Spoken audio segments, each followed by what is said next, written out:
Hello, and welcome to Ditch the Dogma, the live show. In today's episode, I'm going to introduce you to an amazing woman. Her name is Jen Bugajsky. And Jen and I are going to talk about, once again, that whole new year, new you narrative. And we're asking the question, does it really empower women? So you can tell by the question in my voice, I'm really questioning that, right? Does it empower women? So I'm going to go ahead. I'm going to get my little intro going here, and then we are going to start the conversation with Jen.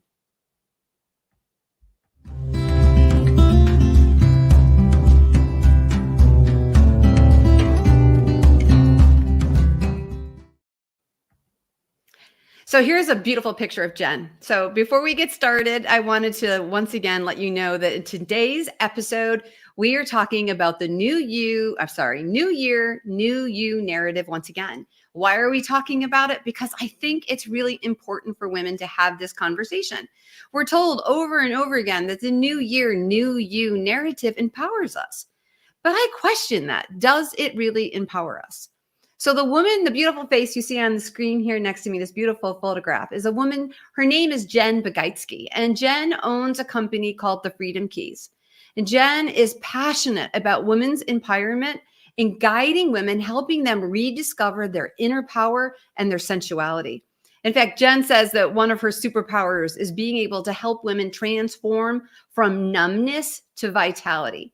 So who could I have a better conversation with as to whether or not the new year, new you empowers women other than Jen Bugajsky? So let me go ahead and welcome Jen to our conversation. Jen, welcome. Cool. Welcome to Ditch the Dogma. Thank you so much for having me. I'm so excited you're here. So I'm going to go ahead and bring us a little bit closer to each other so we can get a little bit intimate here with the community. And why don't you tell us a little bit about what you do, the kind of work you do, and then we'll get into this whole new year, new you conversation. Sure. Yes. So I am a women's empowerment coach, and I focus really on helping women to stop feeling numb and to feel alive in their bodies again. And a lot of this really has to do with breaking free from what I would call generational patterning that we have in our wounded feminine. I think that there are so many things that we have not been taught about what it really means to be a woman in society today. And when we can really tap into the depths of what it means to be a woman, tap into that femininity, sensuality, it impacts all aspects of our life. So when it comes to the whole new you, I'm sorry, I keep saying new you. When it comes to the whole new year, as we welcome in January, right? This new year, new you narrative. I've been asking women the question, does it really empower us? So we're going to talk about that at length. But right now, quick answer. Do you think it empowers us or do you not? It's a very interesting question because, I've done words of the month and a word of the year for the last 10 years. And what I think is interesting, what I have seen a lot since probably the end of December is this whole concept of pick your word of the year. Like, what is your word? And there's lots of buzz in regards to that particular topic. But it really makes me wonder if people are using a word of the year as a substitute for picking New Year's resolutions. Yeah, I totally agree with you. One of the things that when it comes to this whole new year, new you narrative, there's always the slogans, right? There's always the cleanse for the new year, the new diet for the new year. And I have heard a lot about, word of the month and phrases of word of the year or the month or phrases. I have one. And it's something that I love and that's powerful for me. But yes, I think we have to be really careful that I think to some degree, maybe how do I put it? Let's take a step back. Resolutions do not have a positive feel around them anymore. We've talked about resolutions for years and years and years. We know that resolutions really don't work. We know that the average person what did I read? Only 8% of people who make a resolution actually commit to it and have it and actually bring it to fruition by the end of the year. Most people lose it by mid-January, so we're almost there. And the few that make it through January make it to the second week of February. And it really seems, from what I've read, is that once mid-February hits, the vast majority of people are out. And if they get past mid-February, they'll make it to the end of the year, but it's only 8% that does that. So when we take a step back from resolutions and we say, well, gosh, these really don't work. Do we really want to put our time and effort into it? The world of wellness, the world of well-being is still looking for new value, new slogans, new way of engagement, new way of waking us all up and talking to us. And so the new year, the new word for the year, or a month, a phrase for the year, can kind of have that same, I guess I want to hope that it has different results.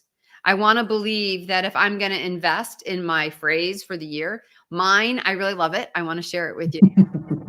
Seek the light. And I found this. It was a talisman, a necklace that I found.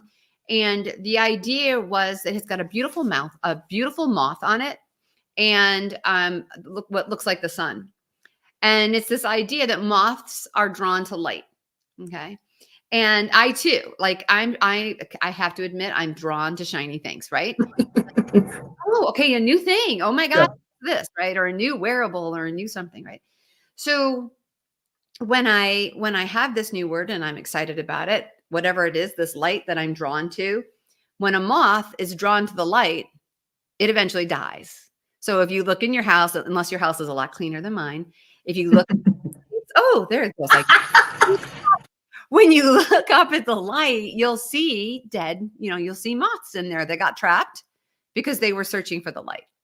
The idea of this necklace is that I search for the light within.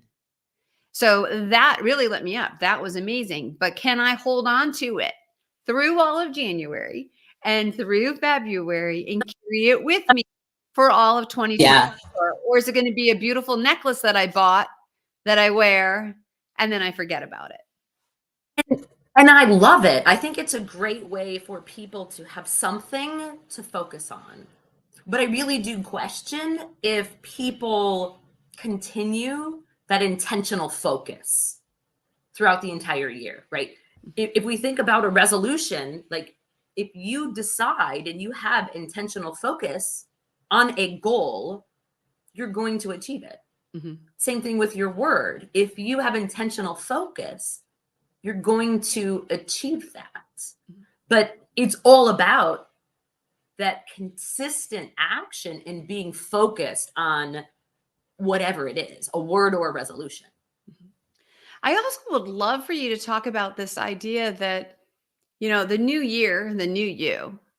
Our last guest made the comment that, she's not a magical unicorn. And that just because, we flip a page on the calendar, yeah, it's a new month, it's a new year, but you're still you. Yeah. So I get that women want a new you, but what's actually more realistic and more attainable than jumping for the big new you? Yeah. I mean, I really think it all comes down to desire and what does a woman really want? What do you want? And I think that what I've seen many times is that sometimes we don't know what we want, or we can't claim what we want. And what I'll say, a great example is in my glasses over here, I went on this amazing trip to Italy in October for my 50th birthday. Cool. But what's interesting is at the beginning of January, I did not have a goal that said, I'm going to go to Italy. Right? I have vision boards. My word of the year was courage. And it wasn't until June that an opportunity came up and the desire was strong, right? I claimed, not in January, in June, right? So it doesn't have to be at a particular point in the year. You can choose you. You can choose desire at any point in the year. Mhm. So I think sometimes we use it as an excuse, right? So it's a double-edged sword. We can use it as an excuse, and for some people, it does motivate us, right? There might be group communities or support that are available that help you to have that motivation to achieve a goal. But it all begins with true desire, because when you have a true desire for something, you will take the consistent actions to make it happen and to have it come to fruition. One of the things you said, your word of the year was courage. You set an intention not to radically change yourself, not to become something different, but just to step into something that I'm going to guess that maybe you felt less than in. You didn't feel like you were this courageous person or as courageous as you wanted to Sure. be. Okay. Yeah. So you take that word. And what I really, really love is that we want to think new year, new you is going to be boom, I go to Rome, I go to Italy, right? But what was really interesting about your personal story is that had you not focused on courage for 6 months, when when the Italy trip came up, it may have gone in one and out the other because you wouldn't have had the courage to step into it. Mhm. And I love that, at least for me and for a lot of women, I think it's when we make big but small changes. Stepping into courage, I know for me, that would be like huge. That is a huge thing to do.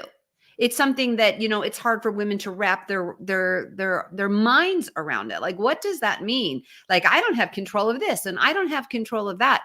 How can I be courageous when I don't know what's coming at me? And that whole idea of uncertainty and all of that. So you have this thing that's big, I'd say bigger than a new you. You know what I'm saying? It's Yes. transformational.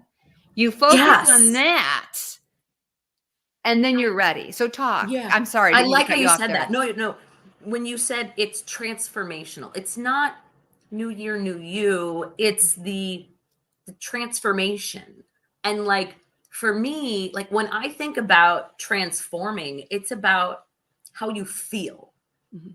It all goes back down to that vibration and how we're living day in and day out, which it's one of the reasons why I like to talk about sensuality and women's empowerment and getting in touch with our bodies, because I think some of us are so numb that we don't want to feel. Yeah. It's interesting. I have never been a fan of the word transformation or transformational, and it just came out of my mouth. And I'm sitting here and I'm trying to be a good person and listen to what you're saying and not be like replaying the stuff in my head, Sure, But sure, I'm thinking, sure. oh my God, you just used the word transformational and I dislike it. And the reason that I've always disliked it is for me and maybe for a lot of other women who are listening to this. When I hear transformation, I think before and after picture. Mhm. And I'm like, yes, Yeah. your after can look better from your before. And that in some way can be externally empowering and things of that nature. I don't want to take away from someone who's had that type of experience. But it's a photo and it's gone. It's a moment and it's gone. Transformation to me is stepping into courage. It Yeah. is doing that bigger, harder. Not that losing weight or, changing something, about your physical body that generates a before and after picture doesn't take courage. Of course it does. Yeah. But I want things in my life. If I'm going to plan a year around it, I want it juicy. I want it something that I can carry. And then the fireworks like that fireworks was actually kind of a cool thing because I liked that. It was really cute. what did that courage bring but a yes? It brought a yes. And what is one of the hardest things for women? We say yes to everyone else. How often do we say yes to ourselves, right? I know. And that's when I use transformation, like that's when the transformation really begins. It's when you say yes to you. Mhm. It's not necessarily about what you do. It's about who you are and who you are being. whether you are being courageous or you are surrendering or focused or whatever words there are plenty of them, Mhm. but it's allowing ourselves to feel and be. Yeah. I think that's so important. And I don't know, it's hard for me. I'm kind of new to this whole live thing. But if anybody is listening to us right now and they want to go into the chat and they want to tell us what they want to step into in 2024, I invite you to do that. And I will do my best to see if I can actually pay attention to all the screens and get the comments and do the things. I am in learning mode, so be patient with me. But let's talk a little bit more about when a woman has a need, a want, and a desire. And because, I work with women during, on their well-being journeys, lots of times someone will say to me something like, I want to lose X amount of pounds. And we all know that if we're trying to make big changes in our life based on a size or a number, that usually kind of deflates pretty quickly.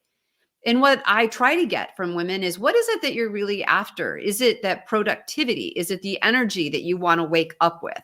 Is it love? Is it relationships? Like, what is it that this number signifies for you? What really do you desire? Because you really don't give a darn about the number on your jeans if you look good in them, if you feel comfortable in them, if they make you, proud and you're ready to go out Feel there. The number, sexy. And the number doesn't matter. Right.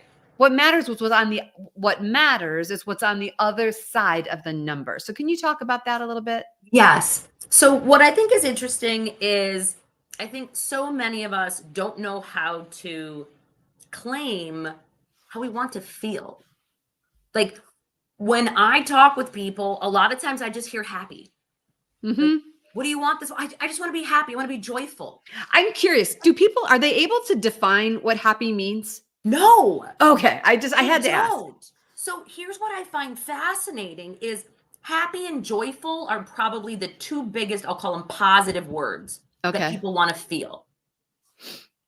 But it's when you talk about the opposites, I'll call it the negative or the shadow emotion. Okay. Like, what is the pain you're feeling? Right? Like when you think about that weight loss, right? Like, how do you feel? Oh, I feel like numb inside. Oh, okay. Numb and happy. What's, it's like look up numb and what's the opposite of numb?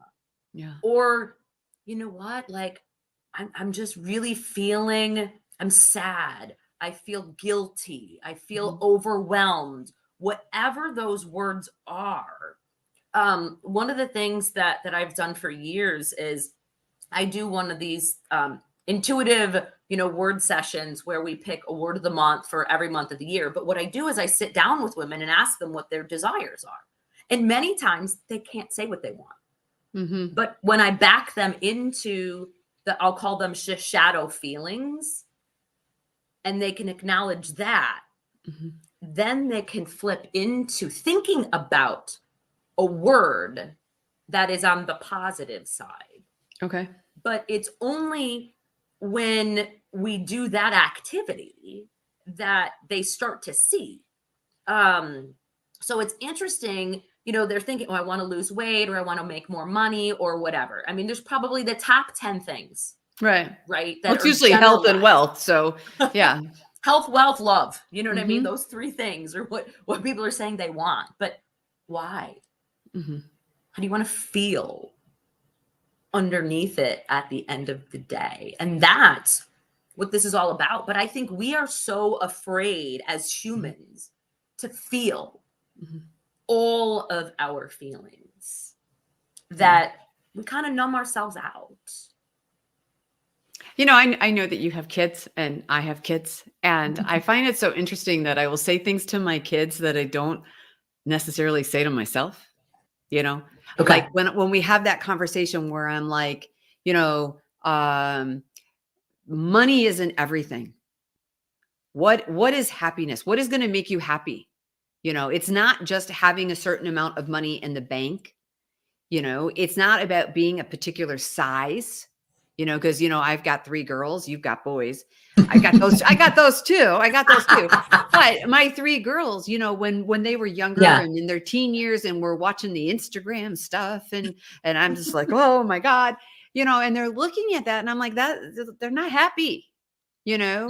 There's something to be said. We say we want to be happy, but yet then we go about these kind of external things that we think are going to Sure. make us happy. When we're a particular size, when we have a certain amount of money in the bank account, when we create that business, when we do the things, and then we do the things and they're almost like, you almost like deflate because they didn't make you as happy as you Right. thought they were going to make you. So how do you, beyond picking a word, how do you really help women like hold on to or get define that feeling? Like you're saying it's a feeling. Yeah. How do they figure out what that feels like? Well, they have to be open to wanting to feel. I mean, I missed that. Okay, keep talking. yes. So if you think about it, as women, like there's 88 keys on a piano, right? There's black and white keys. Okay. As women, as men and women, right? Doesn't matter what gender you are. We all have feelings. We all have black and white feelings, quote unquote, good and or bad, right?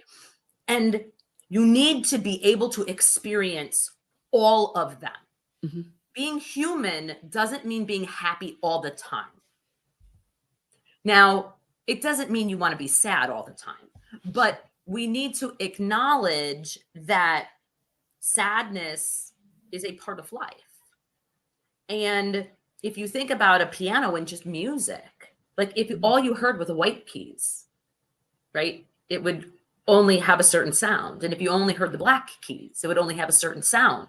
But when you take them together and you have this harmony of the black and white keys, then you're able to experience this harmony, this vitality, this, I'll call it aliveness in the music. And those who like and enjoy music and are moved by music, you all know what I'm talking about. You get moved by the music. And it's the same thing with our emotions, our darker emotions and our, happier emotions. That to truly live an alive life means feeling them all and not looking at them as bad. Because when you are able to experience, I'll say, deep sadness, you can then experience ecstatic bliss. Like, I don't know if you can see my hands here. Right? Yeah. Like, I see him. If you only allow yourself to feel this much, right, you're going to stay in this box. But if you allow yourself to expand and feel and experience that harmony of feelings and not thinking that feelings are bad. I think we've been taught that anger, guilt, sadness, gluttony, like you name it, they're sinful and wrong. No, they're not. They're a part of our human reality. We need to feel them and allow them to move through us. Yes, right? Express it. Yes, it's feel and express. And we as a society have not been taught how to do that. We've been taught to stuff our emotions and keep them inside. Until they bottle up and explode. Yes, until they bottle up and explode. Or you put lipstick on a pig, right? It's like, oh, don't be sad, honey. Just move past that.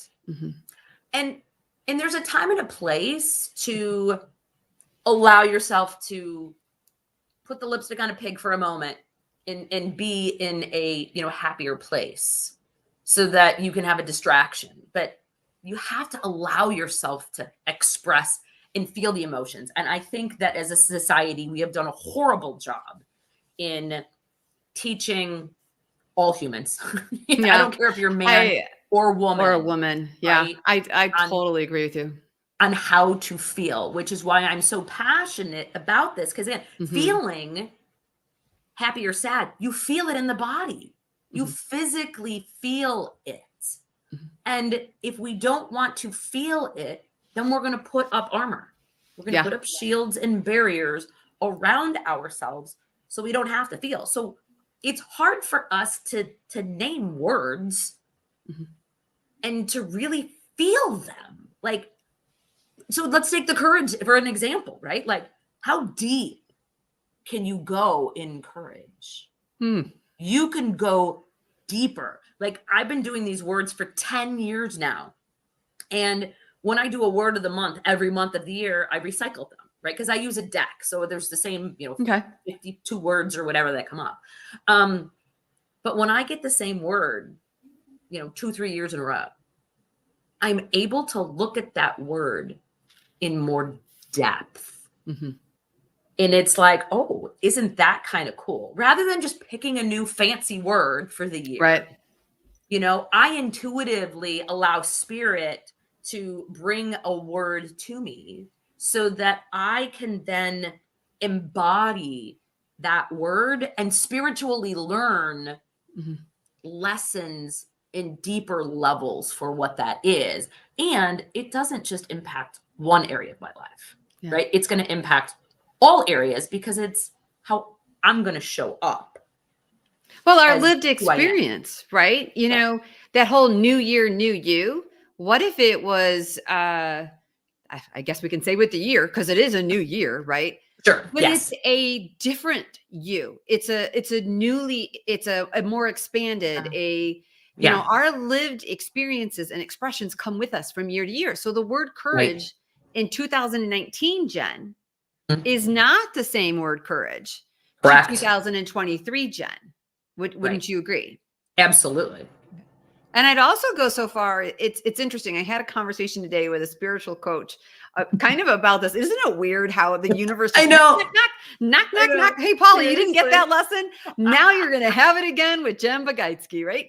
And it just comes back. But the couple of things that she says all the time is yes and. Okay. So that there's more to the expression than just that initial reaction. Yes. And then she always says, or she keeps telling me, is that we've been taught to assign good and bad. Right. Like anger is supposed to be bad, right? But anger has its positive qualities. And this idea that we're constantly trying to live in this world where we're defining things as good or bad. And then we're talking about emotions that we have this hard time even describing. And then I want to throw in Brene Brown, who I absolutely love, because Yes. Brene, have you read Atlas of the Heart? Mm-hmm. Okay. So Atlas of the Heart, for those of you who haven't read it, is a book of because the easiest way to explain it is a book of definitions. Okay. I think it's 83 emotions that she actually defines in the book. And what I loved about reading the book was like, I was defining these wrong. Okay. And I remember like compassion and sympathy. And then I was like, well, wait a minute. I'm trying myself. Okay. What's compassion? What's sympathy? Sure. And I was like, I was getting stuck. What's jealousy and what's envy? And so we're stuck with emotions that we don't know how to define. We don't really know what they feel like. We have this idea.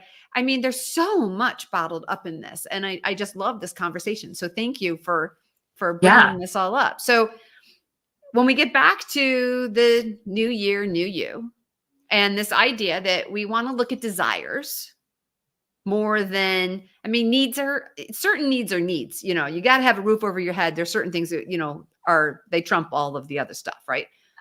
But when it comes to wants and desires, do you have suggestions or tools or something that kind of helps a woman go from one place to the other? And you know what? I'm going to share your website while we're here, just so anybody who wants to learn more about Jen, I Cool. want to make sure that that's up and moving so we can see Freedom Keys there. And I'm also going to add in, we'll leave that going here, but in the chat box, I'm going to add all of Jen's offerings just so that you guys have access to them, and then they'll be attached to the video here. And we're going to go ahead and do that. And that's populating. All right. So can you give us a little bit of an idea of like, where do we start? Yeah. With even the language? Sure. And what's interesting is something that might be helpful for people, is I actually have a 6-book series. My second book is actually all about desire. Okay. It is about, what is desire? What is desire not? What is pleasure? What is pleasure not? Right? Like, and what gets in the way of Okay. us claiming our desires. Okay. Because just like people have money blocks Mm-hmm. and love blocks and all of the different things out there, we have desire limiting beliefs, Oh, right? okay. There are generational things that happen to us, you name it, on how we struggle with claiming desire, claiming what we truly want, Mm-hmm. right? Like, for those that, have maybe followed me, I do ballroom dancing, right? Like, and I have spent thousands of dollars on ballroom dresses and competitions, etc. And some people are like, oh my gosh, I could never afford that, or could never do that. Well, I didn't sit out one day and say, you know what? I'm going to spend this much money on dancing. It was this desire that came through me. It was me claiming, you know what? I want this. Mm-hmm. But we have to do the work that allows us to tap into what it means to have desire. Our desires come from our sacral chakra, right? So in case Our someone is here isn't into yeah. chakras, can you give a little bit more Yes. like chakra 101 so they have a little bit of understanding?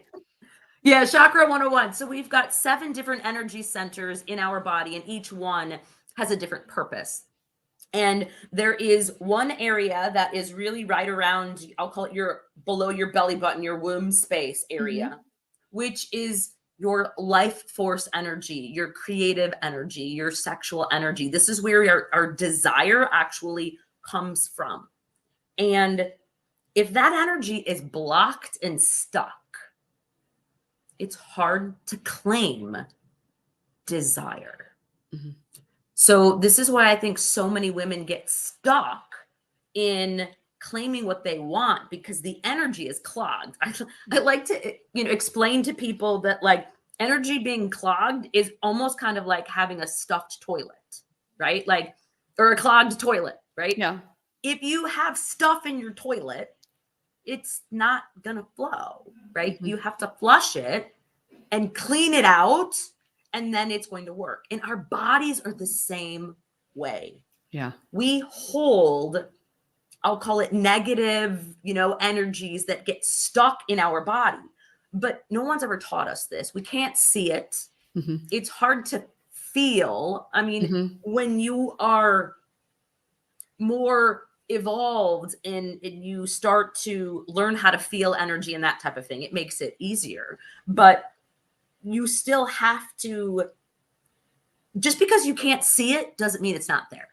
Yeah. Right. So Well, just think of tears. I mean, like, look at yeah. the number of women. Like, I had a situation today where I was having my spiritual conversation, and I'm texting, and I'm like, oh my God, this happened and that happened, and I said something about I did it again. Oh, see, this is Fireworks. spirit. This is spirit telling you how important this is. So I said, I'm holding back tears, and she texted me back, you have to feel it to heal it. Yes, you do. And I was like, oh, that's good. Because we're told just put it back, stuff Nope. it down. And what happens the more you stuff down a toilet? Right. Exactly. I mean, it's a Mhm. crazy example, but it's But true. it's true. But if people are looking for resources, I mean, this is a copy of my second book called Okay. The Inquisitive. But I also have a free download. It's called Unlocking Your Feminine Authority. And it actually gives little snippets of each of my books, but it has key 2 in there, which is all about desire. That if people want to get some more information on how to kind of tap into that a little bit, they could actually go ahead and use it as a resource. Okay.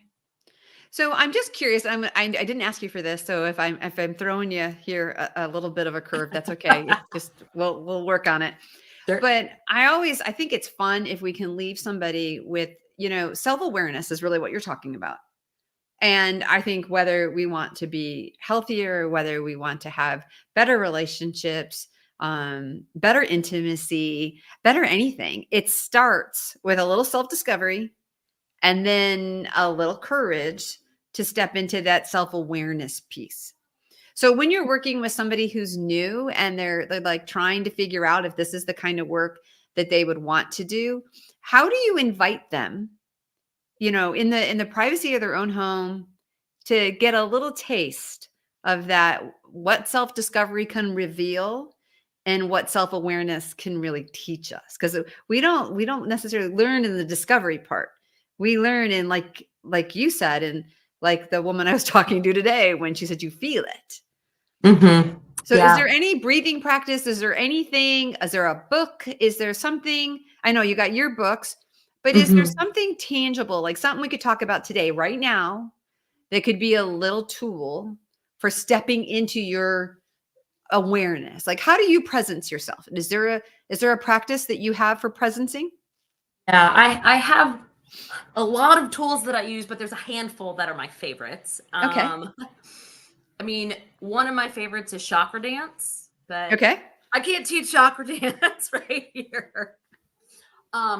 But what I like to say about that modality is that it's called like a moving meditation. Okay. Right? I hear so many people that say, I can't sit and meditate. I can't be still. Mhm. Right. So I like to use that because it integrates the body into the experience as opposed to just the stillness. So that's one of the tools that I use. I mean, breath work is huge. I Can think we go back to the dance for a second? I have a question. yes. There's a woman who I love. Her name is Dr. Katie Blake. She's a social psychologist. And she's taught me a lot about what it means, why we believe the things that we believe, and embodiment. And she was one of my first coaches years ago in that realm. Yep. And when she talks about dance, just any dance, like as a dancer, like if you really want to tap into an emotion or a feeling, Yes. is it as simple? Like Katie would be like, dance it out. And all I think about is Grey's Anatomy because I'm old, and I'm like Meredith and, her bestie just dancing it out. And I used to think of that as just like a silly thing in Grey's Anatomy, but from an embodiment, it's not silly. Yes. No, it's actually huge. And I think, I've actually worked with Mama Gina. Yeah, it's just cool. For this past year. And this is one of her biggest tools. It's all about movement and dance. So you can actually, and I'm going to take that back. I'm going to go back to dance, right? Because I was thinking chakra dance, right? But this is a simpler kind of dance. So you can actually take any emotion and dance to it. There's actually a tool that we use that's called swamping. Swamping is a way for you to, the easiest way to describe it is pick a song, angry, sad, whatever other feeling you might have, and to melt yourself into the music, to feel it, to move your body to it, because it's a way for you to be able to move those emotions through. It's a way to, quote unquote, clean the toilet, right? Of your own energy. So you could very easily pick a favorite song and dance to it, move it out. One of my So can I ask friends, a question? So explain something to me. So like, say I'm sad. Okay. Yep. Like I have one of my daughters, I love her to pieces. She has a depression playlist and I'm like, ew. So what I'm asking, when you say you're sad and you pick a song, you're not listening to a sad song. You're listening to a song that you're moving sadness in and out of the body, not just drenching yourself in it. Correct? Correct. You don't want to drench yourself and just sit in sadness all day long. Okay. You want to allow it to move through you, kind of a thing. And this is one of the things I help, do with my clients as well too, is, picking different songs that might help them move through something. Because when you're in the thick of it, you might not know what to pick. But is it the tempo? Is it the tempo? Is it the words? Like, what is it that makes it the right song? It's different every time. Okay. That's the thing, is when I pick a song for someone, it's intuitive. Okay. Right? It's, you tell me what's going on. You've got this depression, sadness thing going on. I have tons of playlists for different types of feelings. Okay. And we'll pick a couple of songs and we'll hold space while that person like moves through it. Now, here's the other interesting twist, especially when you are doing moving through a sadness type of thing or an anger type of thing, a shadow emotion. When you're done with it, the key is to then move into a turn on type of dance song. Okay. So that you move yourself back into that higher vibration, right? Okay. So you basically feel the feels of the shadow, which is important, but you don't leave someone ever in the shadow. Okay. You want to then find some type of, I'll call it turn on song, happy song, empowerment song, pick me up song, whatever it is, that gets you back to where you're raising your vibration into that, I'll call it happy place. So if someone's listening to this, okay, and they're, they've been impacted by the new year, new you, and they're totally feeling frustrated and overwhelmed, we want to find a song that kind of embodies that. And then we want a song that's like, you got this, you're going to nail it kind of song, right? Is that what you're getting at? Yeah, absolutely. Okay, cool. Could you give us 2 songs? Like, what would you think? Come on. It's got to be fun. We could come up with something. I was just thinking that it would just be so fun. You know what? Even if we can't do it here today, I'm going to bug Jen. I'm going to bug you and see if maybe we can come up with for the new year, and we'll throw it on social media and we'll share it to anybody who, who likes the video, who subscribes to Ditch the Dogma, who follows us on socials. If we could come up with like some emotions that the new year, new you evoke that are not so positive. Yeah. And then a song to like work that baby out. Yeah. And then the next song to really carry us into 224. Yeah. Like to really, I want to knock this year out of the friggin' park. Yeah. I mean, I think a lot of us, we've had our time to kind of regroup from the last couple of years that we don't want to call anything, let it be gone. Right. And walk into 2024 with compassion and love, because who doesn't want that? But a real ability to take some of this overwhelm and frustration and move into empowerment. So I know I hit you on the spot with this, but you know what? Like you just gave me an idea. Go ahead. What I think I want to do is make a list and have it as a free offer for people. Awesome. I love that. I love that. Like, because what you're just showing here is letting people know that this is important, but it's like, what are the songs? Like I've had people say to me, like, I don't know what angry songs are. Like, I don't know how to find an angry song. Ask a teenage boy. Because that was me. I didn't know how to find an angry song. I really didn't, because anger was not appropriate. So I get that for the people that are out there thinking, oh, I don't know how to find an angry song. Trust me, I get it. Right. Yeah. So, but I think that would be of great value to people to say, okay, here's a handful of songs for this. I laugh because there's 2 songs that are coming into my head right now. Okay. What are they? What are they?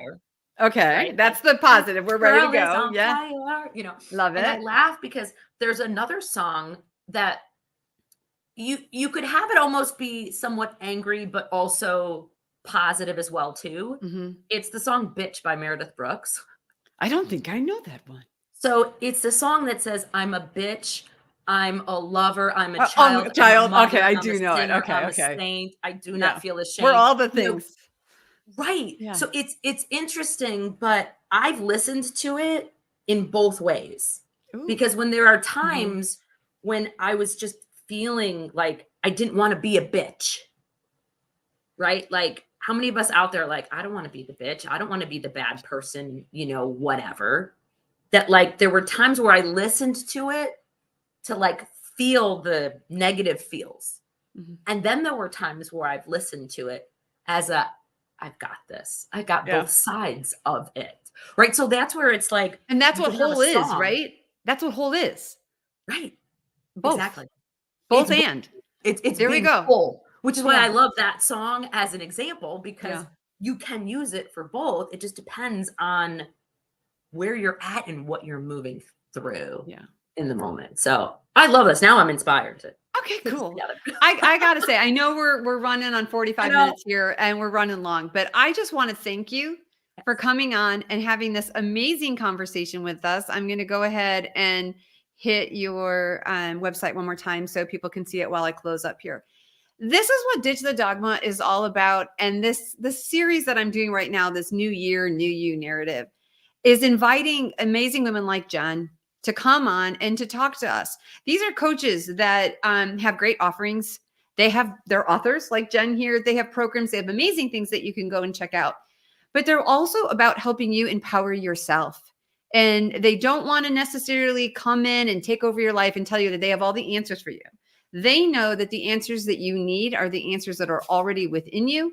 It's just that sometimes it's hard to get them out, to find them and to feel them. So thank you, Jen, for spending this time with us today. Thank you, anybody who watched us live. And we'll be on our socials. Jen, I shared them in the chat box. So anybody who's looking for Jen's socials, you can get them there. And if you, you know what, can you give us your Instagram handle? Is that where you have your bio listing, or is that someplace else where you have all your offerings? The bio listing is actually on my Facebook page. It's on your Facebook page. Yeah. So how would somebody find you on Facebook? Because the links were too long to have them scroll. Oh, gotcha. So on Facebook, you can look up my full name, Jennifer Clark Bugajsky. Okay. And in the little Facebook section, it has like my bio link there that gives you. Oh, and you links have a to- free community too, right? a free community and On podcast. Facebook? I was just remembering. Oh that yeah, too. wait, yeah, hang on, everybody. Before we end, we got to finish up here. So I put all this information in the chat, so you've got it. But Jen, tell us a little bit about your free Facebook group. Tell us about your podcast. These are all offerings where women can get a boatload of information, and they don't have to go into their pockets to get it. Yeah. So what the Facebook group is called The Sensual Feminine Life. It's just another place to come where, we have open dialogue and conversation that you're not necessarily going to have in the public space. Is this it? I just put it on the screen. Is that correct? That's it. That's okay. perfect. All right. The other thing that I have that I introduced last year is my podcast. It's called The Sensual Feminine Life Podcast. Okay. And it is on Spotify as well as iTunes. Okay. And this is a great way for people to, I'll say, lurk and listen. Okay. Right? Like nobody needs to know that you're listening, right? Sure. That's the whole thing, right? Because I talk about things, love, sex, relationships, money, power, you name it, right? And when I talk about pleasure and sexuality, people are like, I'm curious, but I don't want anybody to know. Okay. So that's a great way to just hear the topics that are going on. It's so important for us to get exposure to more education on some of these topics. So those are some of the free places where you can get, additional information.